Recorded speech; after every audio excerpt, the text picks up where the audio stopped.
Nós queríamos iniciar, ou falando com você, sobre uma questão que nós temos observado, que é muito comum no nosso movimento espírita, em todos os estados por onde nós caminhamos.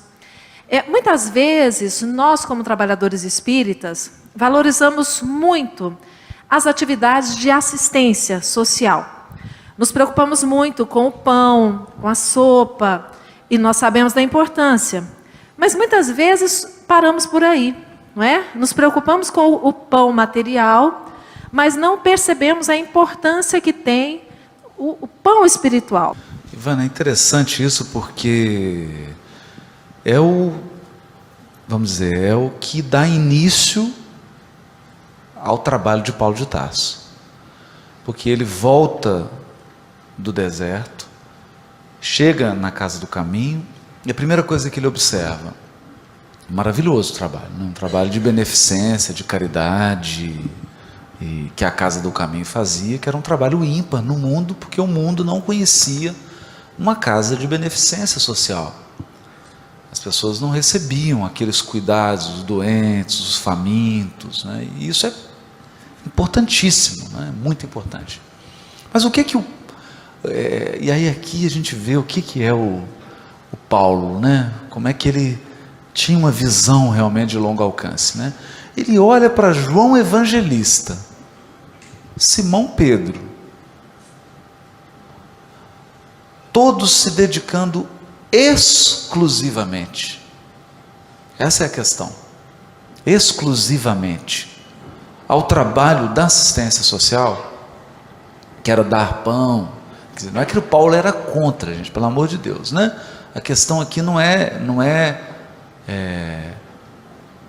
se faz ou não faz a atividade de beneficência social. Nós não podemos nem discutir isso, pelo amor de Deus, né? Fora da caridade não há salvação, né? A caridade material é o primeiro patamar da caridade, é o primeiro degrau. Mas a questão é a conjunção, que a gente fala, atividade assistencial ou atividade de comunicação social, de ensino, de divulgação da doutrina. Isso ou aquilo. E o Paulo, como é um homem que supera o ou, né? Para ele não tem judeu ou grego, para ele é judeu e grego, né? É o homem do i, é o homem da soma, da união. Ele chama Pedro e fala: gente, mas tem uma coisa errada aqui.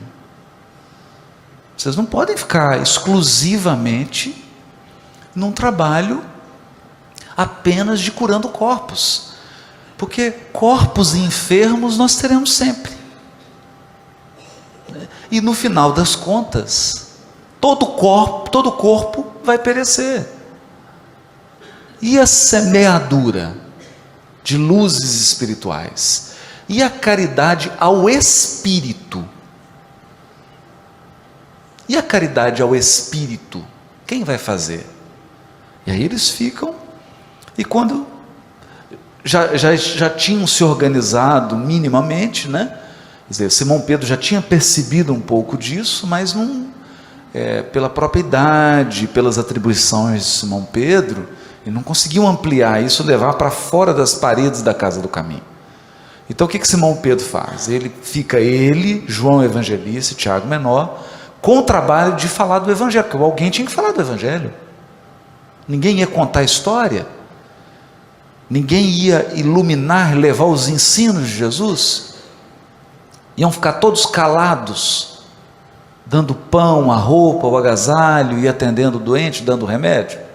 Então os três se reservam a tarefa da divulgação, da comunicação social, né, do Evangelho, e designam 7 colaboradores que ficariam encarregados de coordenar, de administrar esse trabalho da assistência social. Mas o Paulo entendeu que aquilo era muito pouco, porque você resolveu o problema interno da Casa do Caminho, mas não resolveu o problema da divulgação mundial do Evangelho. Então olha a visão de Paulo. Ele falou: se a gente ficar aqui na Casa do Caminho falando de Evangelho, é o seguinte, vai desencarnar Simão Pedro, vai desencarnar todo mundo, e o pessoal de Niterói não vai ouvir do Evangelho. Nós não estaríamos aqui. Então ele já sai com aquele espírito missionário e fala: Barnabé, nós temos que sair pelo mundo, nós temos que ensinar evangelho para as pessoas. E o Barnabé dá uma cambalhota, porque o Barnabé é coração, né? E então ele fica: nossa, mas como é que eu vou fazer? Eu vou deixar o Simão Pedro, ele está com dificuldade financeira. É aquele amor, né? O Barnabé é um coração maior do que o peito. E aí o Paulo, sempre com as suas soluções conciliadoras, que agregam, né? Porque a gente sempre tem duas soluções, sempre tem duas, uma que destrói e uma que agrega. Então, Paulo escolheu a solução que agrega, que soma. Aí o que ele propõe? Não tem problema, enquanto a gente divulga o evangelho, a gente arrecada dinheiro para a igreja. É um gênio, né? Então ele ia divulgar o evangelho. Falou: você pode dar um pouquinho aí, dá uma campanha lá para cá do caminho. E quando ele voltava, levava aquela soma de recursos para a casa do caminho. Olha que generosidade do Paulo, mas entendendo que. E ele falava para Barnabé, e aqui, gente, eu vou até dizer, não sou eu que estou falando, está lá no Paulo Estevam, quem falou foi Paulo. Então, qualquer problema, conversem com ele, não comigo. Ele diz assim: Barnabé, o homem iluminado pelo evangelho não passa necessidade mais. Ele não está falando que é agora, ele não está falando que é hoje, mas é claro, porque o espírito que consegue, através de uma sequência de encarnações, porque não dá para fazer isso numa vida só, evangelizar-se, iluminar-se, ele não passa mais necessidade, porque nós só enfrentamos doenças, dificuldades, restrições, porque temos necessidade delas, porque a mente é um imã, você atrai o que você pensa, o que você vibra, o que você sente, consciente e inconscientemente. Por isso que o trabalho do evangelho é mais do que pensar positivo. Se nós chegávamos aqui e falávamos: vamos pensar todo mundo positivo? Vamos. Resolver o problema da evolução, já sou espírito puro. Não é tão simples assim, porque eu tenho um passado, eu tenho um inconsciente. Então eu tenho pensamentos e sentimentos que são automatizados, gente. Nós já erramos tanto, que nós trazemos dentro de nós um sentimento de culpa das nossas últimas 200 reencarnações, e esse sentimento de culpa dá câncer, traz doença, a gente se boicota, está tudo bem dentro do seu lar, com o seu casamento, tudo. O que você faz? Você vai lá e se boicota, você faz alguma coisa para destruir seu casamento ou sua família. Por quê? Porque você quer se punir,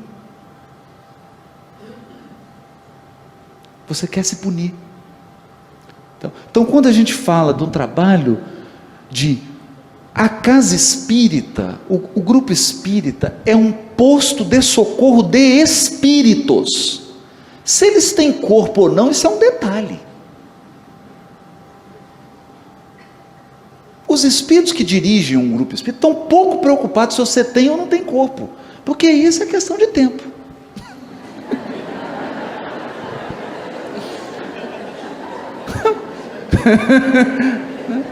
É questão de tempo.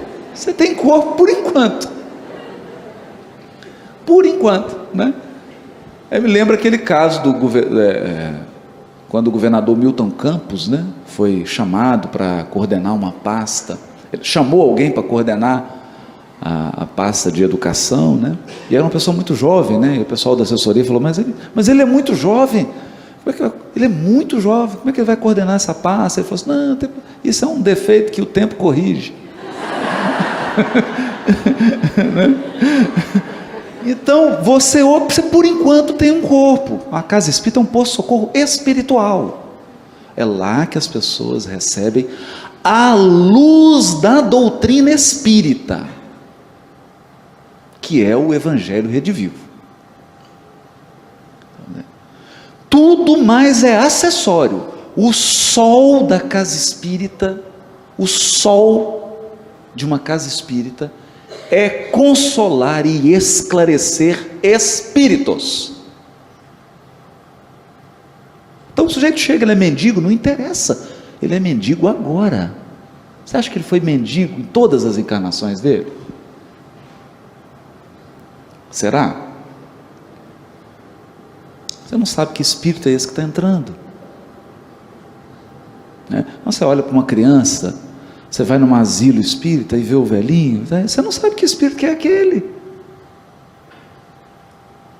Você olha para ele, ele está frágil, agora não consegue andar, mas a encarnação inteira ele foi um tirano. Você olha para a criancinha, que bonitinho, que bebê, ai que gracinha, né? Que gracinha, quem que é esse, né? Que gracinha de nenenzinho, é o Nero reencarnado. É o Nero. Não sabe o que é o espírito. Daí a importância da gente entender que todos nós precisamos de evangelho, de doutrina espírita, né? Que é o evangelho redivivo no nosso coração e na nossa mente. Nós precisamos. Eu não vou dizer o nome, não posso fazer isso, né? Porque a pessoa está encarnada ainda e seria não seria aconselhável da minha parte. Um grande empresário saiu da sua cidade e nesse dia o Chico, 5 horas da manhã, já estava com o terninho dele, tomando café. Eu não estou. Ó, Chico, o que está acontecendo? Não, vamos receber uma pessoa. 6 horas da manhã tocou campainha. Um grande empresário. O problema dele não é dinheiro. Ele tem um problema de roupa? Coitadinho, não tem. Pode comprar 100 mil guarda-roupas. Não tinha problema nenhum de recurso. Nenhum. 6 horas da manhã bateu. Eu preciso falar com Chico Xavier. Quem me contou isso foi o Eurípides. O Eurípides abriu a porta e falou: ele já está te esperando, pode entrar. Lá o Chico está sentadinho. Me disse ele que esse homem chorou igual criança das 6 às 8 da manhã.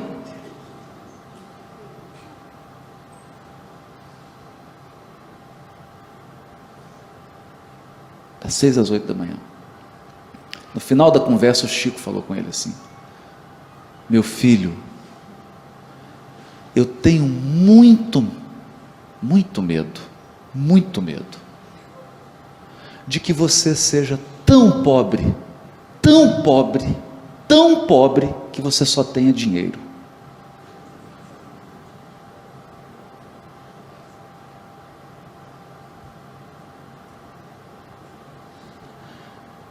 Alguém tem dúvida que o Chico foi caridoso?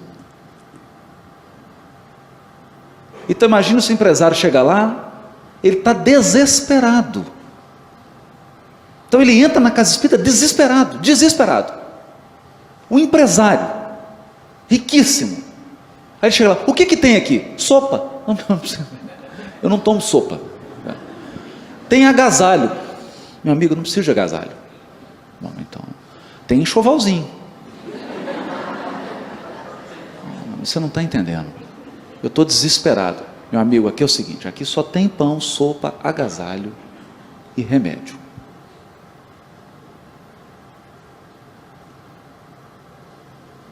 E aí? O que nós vamos dar? Gente, que isso? Nós temos muito mais do que isso. Nós temos a luz da doutrina espírita. A luz. Ontem estava aqui Ivana do meu lado.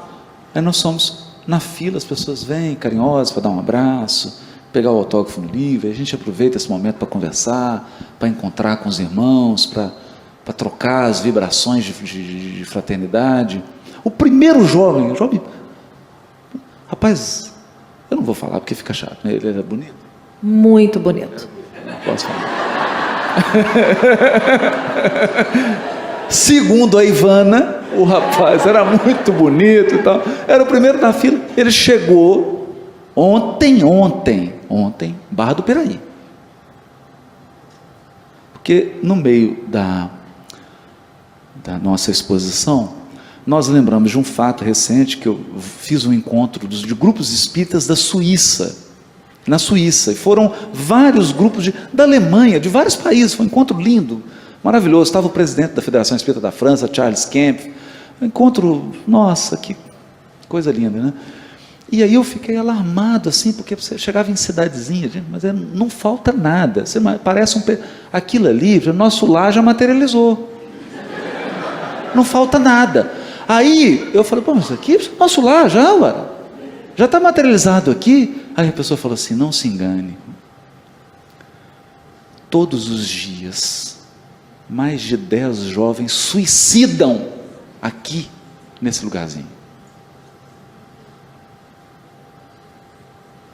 E eu contei essa história. O primeiro rapaz da fila, segundo a Ivana, muito bonito e tudo, chegou e me disse assim, tá bom, eu ia suicidar hoje, eu não vou suicidar. Então eu peguei na mão dele e falei, não faça isso, você não vai morrer, você vai chegar do lado de lá, você está com um problema, seus problemas vão multiplicar por 2, fica com a gente, fica firme, vamos ficar junto. Tá bom, eu vou ficar. E foi embora. Valeu o roteiro. Valeu o roteiro. Então, é essa luz que nós temos nas mãos.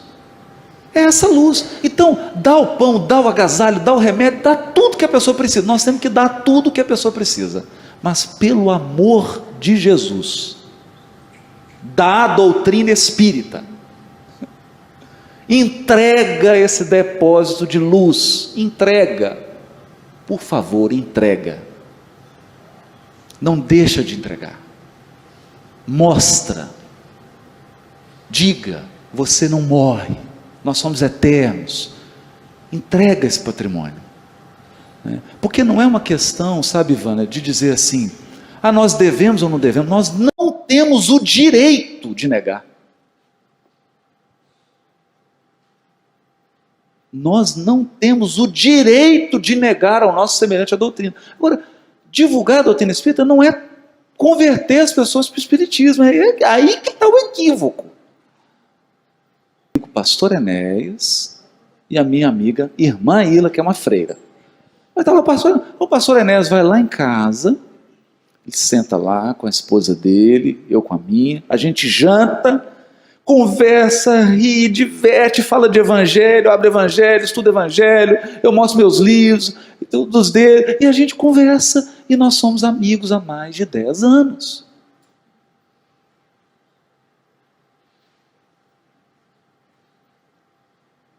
Mais de 10 anos. Ele nunca quis me converter, nem eu quis converter ele. Nunca. Porque não é isso. Mas ele sabe que eu já passei Paulo Estevam, eu já falei de várias coisas, ele sabe.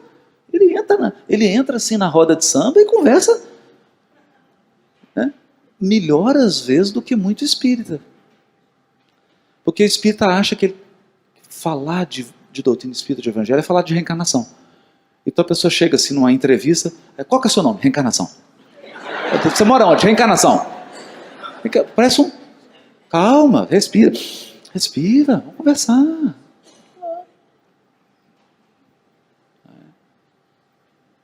Então ele fala, às vezes já ligou, disse, olha, tive um sonho hoje, o Espírito Santo me falou que você precisa...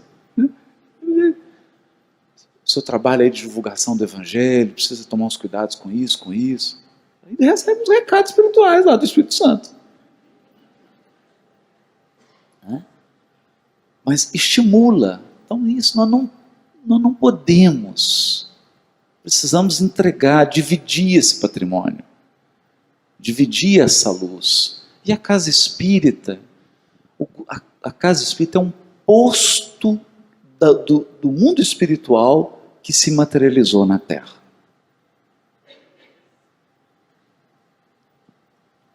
É assim que eu vejo.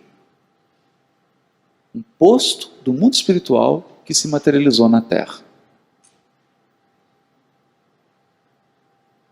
E, para dizer a verdade, em muitas ocasiões, ele é um pronto-socorro.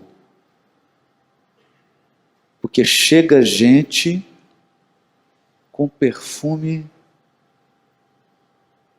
francês, com bolsa Gucci, com terno Armani, mas em pedaços. Em pedaços. Eu já tive a bênção de levar muita gente para a casa espírita, receber um passezinho. Passe, ouvir uma palestra,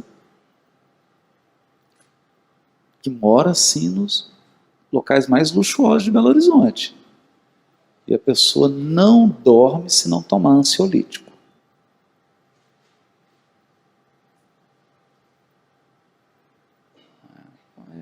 É muito forte isso.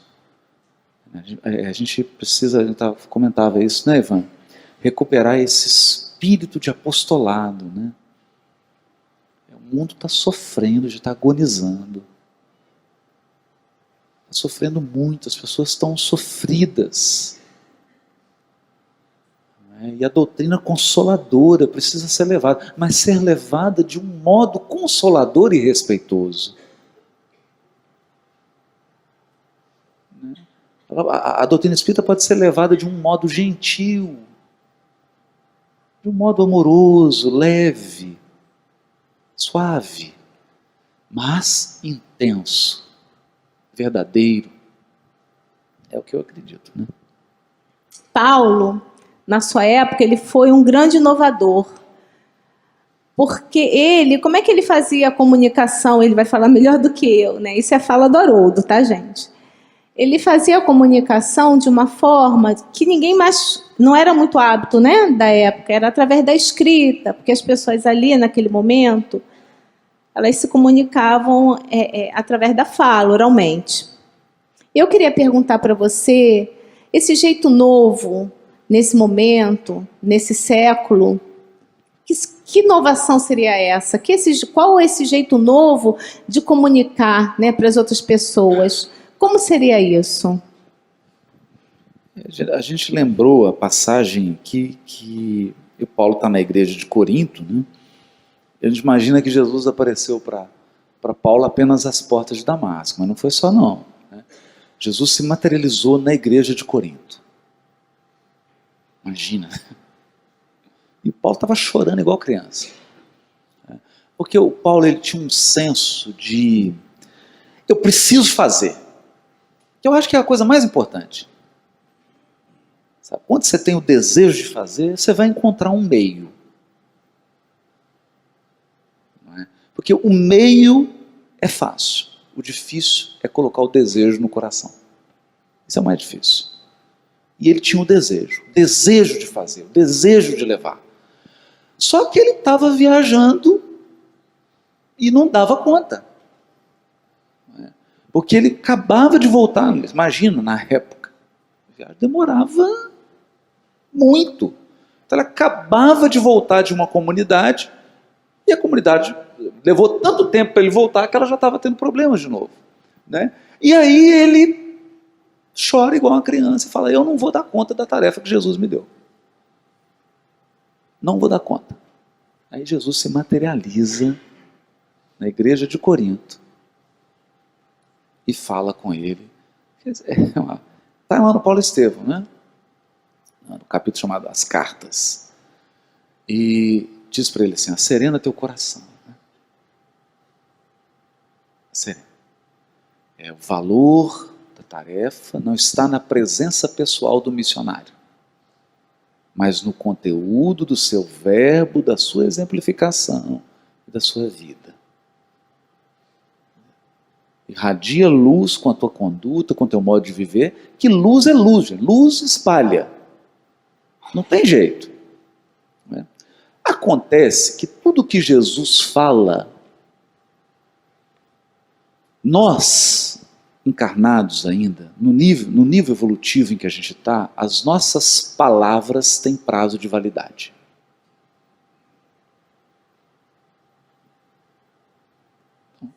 Então eu viro a Larissa e diz assim: Larissa, você é muito nervosa. Essa palavra, ela tem prazo de validade. Porque daqui a algumas encarnações ela vence isso, aí minha palavra ficou desatualizada. Não vale mais.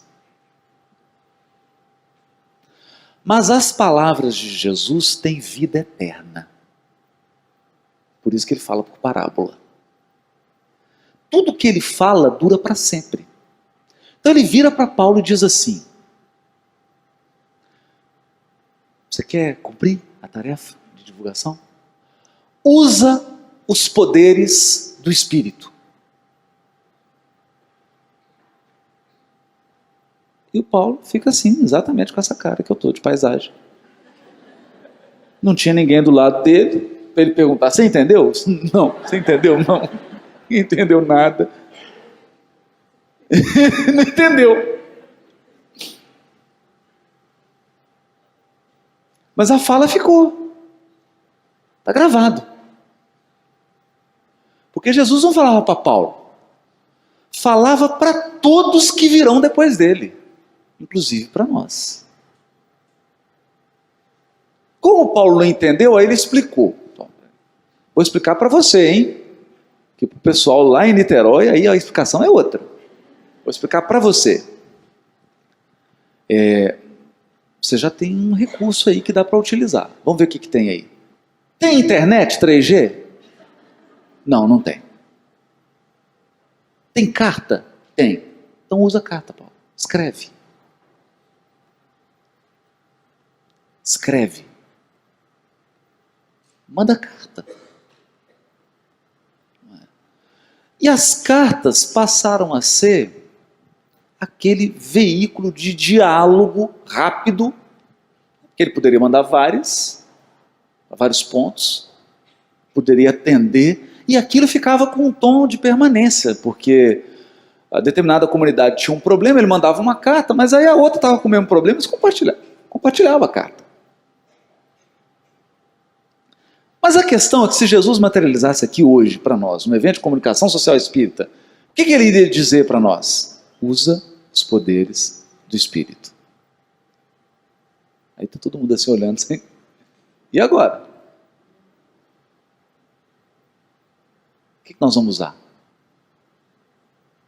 Então ele vai explicar para a gente. Porque a explicação que a gente der agora não é válida para daqui 200 anos. Então nós vamos combinar, porque ninguém aqui vai morrer, então daqui 200 anos nós já combinamos um roteiro. Um outro evento de comunicação social espírita daqui 200 anos. Não dá para disponibilizar um ingresso ainda, porque estamos com um problema aí. Mas nós estamos combinados. Aí vamos dizer a mesma coisa, usa os poderes do Espírito, só que daqui 200 anos tudo é diferente. Mas o que tem hoje? O que tem hoje? Hoje tem YouTube. Hoje você tem podcast. Hoje você tem rádio, web rádio. Hoje tem videoconferência. Hoje tem Facebook. Então hoje tem videogame. Videogame. Aí nós espíritas ainda não usamos o videogame para levar a doutrina espírita do Evangelho, por exemplo. E é uma ferramenta poderosa. Nós temos desenho animado. Temos curta-metragem. Curta-metragem. Você vai lá em Gramado, tem festival de curta-metragem. Aí você vai assistir os negócios assim. Tem coisa boa, mas tem coisa que dá vontade de chorar. E nós temos talentos, recursos para produzir curtas-metragens premiados falando de conteúdos da doutrina espírita. Entendeu? Por quê, gente? Porque quem fez Sexto Sentido não foi espírita.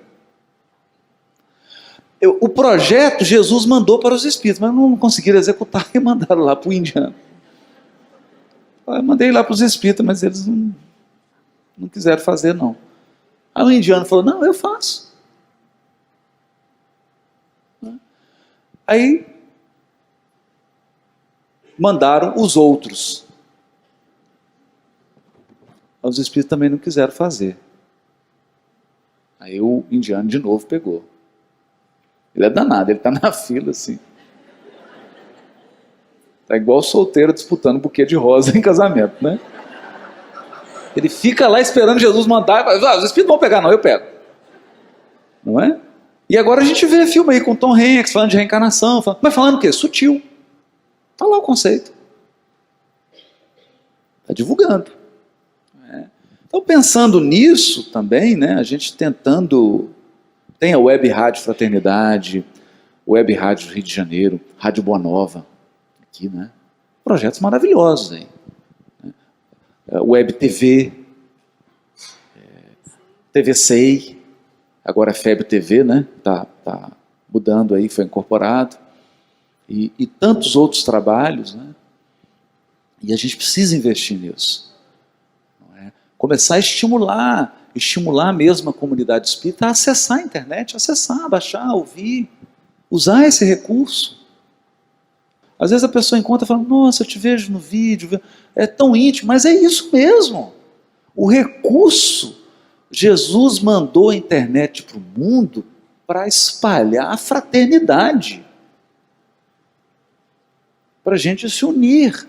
Então, temos que usar esse recurso. Como? Olha, como nós vamos ter que pensar. Nós vamos ter que estudar, vamos ter que testar.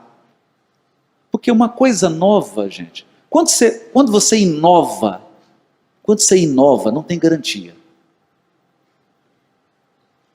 Só tem uma garantia, que você vai errar. Se você não estiver disposto a cometer erros, você não inova. Então nós temos que testar essas ferramentas e otimizar, melhorar, ampliar a comunicação social, utilizando de um modo inteligente essas ferramentas. Mas só um detalhe, sabe, que é assim.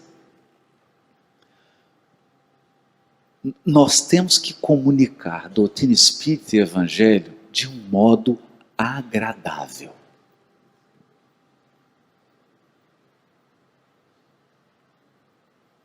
Agradável. Eu não vou contar o santo, não, porque eu conheço ela, mas eu não vou falar quem é. Tá? Vou contar para ninguém.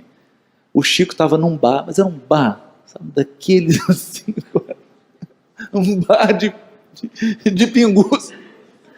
E todo dia de manhã, tinha gente caído na porta, cedo, gente bebendo, não sabia nem o nome mais. Todo dia o Chico e o Beraba entrava nesse bar, tomava um cafezinho naquele bar. Gente, tem tanto bar gostoso que serve café, confeitaria, Uberaba. O Chico escolhia aquele, que cheiro de cachaça. Meu Deus do céu. Uma espírita ficou incomodada com aquilo. Um dia ela parou, fez um sacrifício, entrou no bar, falou, Chico, tomando café num bar. Aí o Chico falou para ela, minha filha, quando um espírita entra num bar, ele vira lar. Ou seja, é o ambiente que vai ditar o que eu sou, ou eu vou me impor ao ambiente, né? O Chico podia. Ele entrava num bar, aquilo virava reunião mediúnica.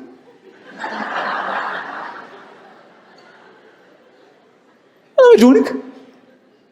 Estava lá, os espíritos trabalhando. Então, essa é agradável que nós precisamos romper. Por que eu digo isso? Porque nós precisamos romper um paradigma. O paradigma que para falar de evangelho tem que ser chato. Para qualquer coisa para Jesus tem que ser feio. Não é para Jesus, não. Então faz mal feito. Porque a gente confunde simplicidade com desmazelo. Simplicidade com desorganização. Não tem nada a ver uma coisa com a outra. É só você olhar para nosso lar. Só olhar para nosso lar. É só você fazer... Chega em casa hoje, pega a série André Luiz e faz uma pesquisa. Eu fiz essa pesquisa. Toda a obra de André Luiz. A vestimenta dos benfeitores. Vocês mulheres iam ficar alucinadas. Se Veneranda montasse uma grife aqui no Rio, gente, ela é incrível, é simplesmente lindo, porque é simples e lindo. Não é? Então, para a gente comunicar para o gentio, né, para a gente levar, tem que ter esse tom de agradável, de gostoso, de bonito, de feliz, de bom. Que você veja, então você olha para o Chico no Pinga Fogo, você não consegue desligar. O Chico, como dizia o Arnaldo, né? Chamava o Chico de gostosura. Por quê? Tinha uma propaganda de açúcar. A mulher falava, e o açúcar não sei o quê. Aí a mulher falava assim, gostosura. Era a propaganda da época, né? E o Arnaldo dizia assim, a gente estava perto do Chico conversando, e o Chico começava a falar, e ele ria, ele tomava café, aí todo mundo falava assim, gostosura, né? Era uma delícia. Então você vê o Chico brincando, no Pinga Fogo, o Chico brinca com loteria. Ele fala assim, papai, meu pai comprava o bilhete, né? Aí um dia ele falou assim, meu filho, você podia pedir para o Emmanuel aí, para os espíritos, falar os números aí, né? Do sorteio, pai, eles não podem fazer isso. Ele falou, meu filho, mas pelo menos você joga. Aí o Chico brinca, e eu estou jogando até hoje. E aí quero todo mundo rir, aquela coisa linda. Aí ele fala do Augusto dos Anjos, ele aguenta. Ou seja, é um negócio delicioso. Você vê a entrevista do Chico com a Hebe, era uma coisa linda, porque eles não paravam de rir. Era aquela alegria, eles riam, o Chico contava os casos, era um negócio contagiante. Mas por quê? Porque ele era simplesmente humano. Então a gente precisa resgatar esse valor na comunicação do Espiritismo. Ele precisa ser agradável, belo, bonito, sutil. Sutil. Gente, sutileza é um negócio... Por quê? Porque pausa também é nota musical. Silêncio também é música. Não dizer é dizer muito. Deixar subentendido é uma poderosa força de comunicação. E quando se a gente incorporar isso, porque, gente, nós temos um... Você imagina, a pessoa chega assim e fala, olha, qual que é o propósito do Espiritismo? Aí a gente responde, formar homens de bem. A cabeça da pessoa gira. Ela falou, achei que você ia responder que é tornar todo mundo espírita. Não, não. O lema do Espiritismo é fora da caridade não há salvação. Fica onde você está, mas seja bom. É um negócio constrangedor. É para deixar qualquer repórter sem fala. Então, recurso nós temos. Nós precisamos envolver esse recurso numa moldura que seja bela, agradável, humana. Humana. Se a gente consegue isso, é uma força poderosa. Não é? Poderosa.